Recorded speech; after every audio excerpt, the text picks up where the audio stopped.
بہت زمانہ پہلے ایک بادشاہ رہتا تھا۔ اس کے محل میں ایک غلام تھا جس کا نام علی حسنین تھا۔ وہ نہایت محنتی، بہادر اور سمجھدار آدمی تھا۔ بادشاہ کو اس کی خوبیوں سے بہت لگاؤ ہو گیا اور اس نے اپنی بیٹی لالا رخ کی شادی اسی سے کر دی۔ محل میں شان و شوکت کے ساتھ دونوں کی شادی ہوئی اور شادی کے بعد ان کے ہاں ایک بیٹا پیدا ہوا جس کا نام عبداللہ رکھا گیا۔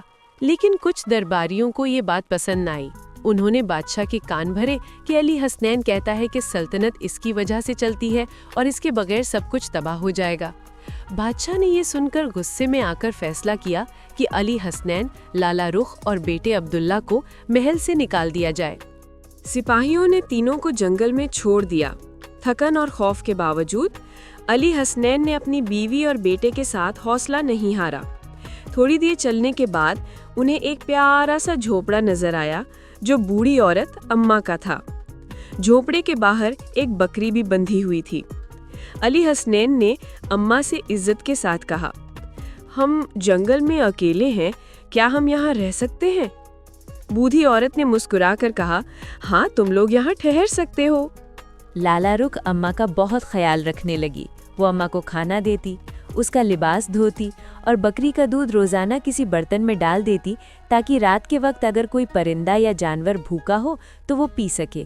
ایک دن ایسا ہوا کہ لالا رخ نے دودھ برتن میں ڈال کر سو گئی۔ اگلی صبح اس نے دیکھا کہ دودھ کا برتن خالی ہے اور برتن میں ایک قیمتی لال پڑا ہوا تھا۔ یہ حیرت انگیز واقعہ روزانہ اسی طرح دہرایا گیا۔ دراصل ایک سانپ آ کر دودھ پی کر لال چھوڑ جاتا تھا۔ لالا رخ نے یہ 7 قیمتی لال شہر بھیجے۔ ان لالوں کو بیچ کر کافی بڑی رقم حاصل کی۔ اس رقم سے علی حسنین نے جنگل میں ایک شاندار محل تعمیر کروایا۔